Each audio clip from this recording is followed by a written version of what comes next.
सत्संग के द्वारा ऐसा प्रकाश मिलता है। ये कोई नई बात नहीं है, नया काम नहीं है ही हमारे पास में, परंतु अंधेरे में जैसे दिखता नहीं ऐसे दिखता नहीं। मनुष्य शरीर के द्वारा आप परमात्मा की प्राप्ति कर सकते हैं और कुछ नहीं कर सकते।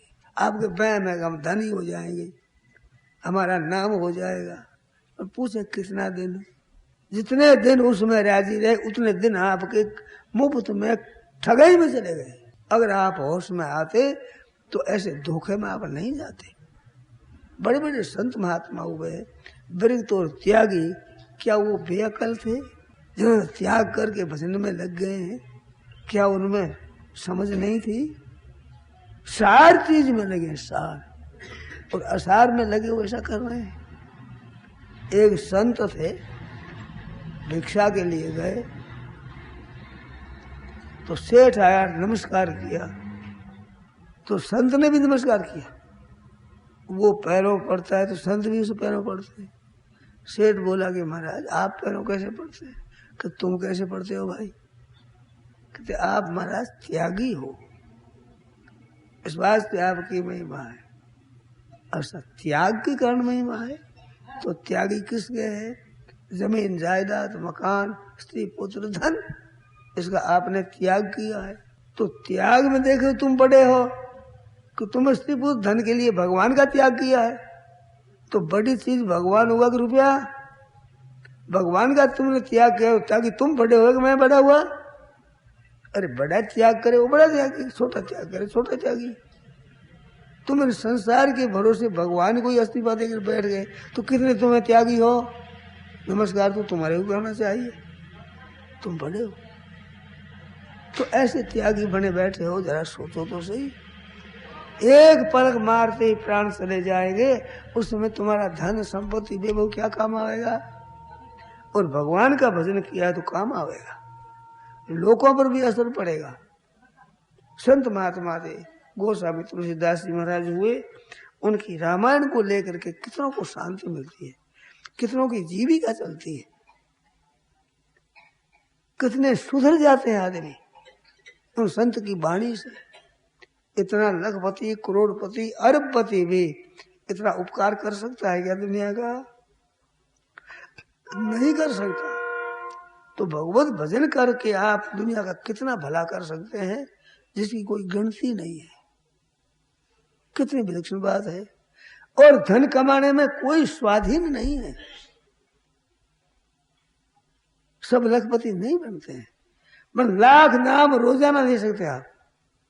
साधारण साधारण भाई बहन अगर विचार कर मेरा लाख नाम लेना है तो लाख नाम ले सकते हैं रोजाना। और लाख रुपया उम्र भर में इकट्ठा हर एक के लिए देखने को नहीं मिलता। इतना इसमें स्वतंत्र हो वो तो करते ही नहीं, और करते हो उसमें स्वतंत्र नहीं। धन का संग्रह करते हो साथ जाएगा नहीं, और भजन पीछे रहेगा नहीं, उसका संग्रह करते नहीं, तो होश कब आएगा? चेत कब होगा? जरा ध्यान को अरे ख्याल करो, होश कब आएगा बताओ? बच्चे छोटे होते हैं तो वे कहते हैं बड़े हो गए तो ऐसा करेंगे ऐसा करेंगे ऐसा करेंगे। माताएं भी रहती है कि हमारा लाला बड़ा हो जाएगा तो ठीक करेगा। तो आप कब बड़े होंगे जो सोचोगे अपने उद्धार की बात? किस दिन के लिए रखी है? बाकी बाल सफेद होने लगे, ये बुलावा आ गया है जमराज का। कृतांत से दूती जरा कर्ण मूले समागत्य वक्ति लोका शुणुध्वम। महाराज दशरथ जी ने दर्पण लिया और मुकुट साफ किया, सवर्ण समेत भये सित केशा। कान के पास में सफेद बाल हो गया तो दशरथ जी ने कहा भाई ये वृद्धावस्था, कान में आकर के चेत करो। अब बुलाया है वहां, मौत का संदेश आ गया है, मरना पड़ेगा। जैसे किसी के ब्याह होता है तो आपके देश की चाल है, चावल देते, पीला चावल देते, ये चावल देते। हमारे लड़के ब्याह में आप आना, ये चावल देते। ये जमराज के चावल आ गए, तो बुलाया कि तो पीला होता है सफ़ेद, कि ब्याह का पीला होता है, मौत का सफ़ेद ही होता है। ये चावल आ गए, बुलावा आ गया, जाना पड़ेगा। अब जितने दिन जी गए इतना दिन जीना आगे मुश्किल है, और फिर भी आप चेतते नहीं। छोरे बेचारे काम करने को तैयार। कई घरों में ऐसी बात है, मैंने सुनी है, भाई बापू जी तुम तो भजन करो, आप टांग अड़ाते बीच में, बेचारा काम में बाधा होती, छोरे उखता जाते, क्यों आप पता करो। ये माइयाँ बूढ़ी बूढ़ी बहुओं को तंग कर देती है, वे काम करे, हाँ बेटा तुम करो, बहुत अच्छी बात, उनको करने नहीं दे, आप बीच में टांग अड़ाती रहे, काम बिगड़ता है और वे नाराज होती है और आपके आफत होती है। तो भजन का मौका मिला, अच्छी बात, हाँ बेटा ये लो चाबी, ये काम करो। कहते वो बिगाड़ देंगे, आज मर जाओ तो कौन सुधारेगा। तो 1-2 साल पहले मर जाओ, भजन तो हो जाए, मरोगे अंत में तो पहले मर करके उनको दे दो, लो बेटा वो काम करो। कि महाराज भी काम बिगाड़ते हैं, तो उनको सुधारने की बात कहो, तंग क्यों करते हो। मालिक तो बढ़ेगी, जिस दिन बहू आ जाए उस दिन समझो मालकिन आ गई, घर की मालकिन आ गई। अब थोड़ा काम इनके अगाड़ी अपने कर दो, उतने दिन अपने रोटी खाओ, इस बात से काम करो, मालकिन तो ये है, मान लो तो सुखी हो जाओगे।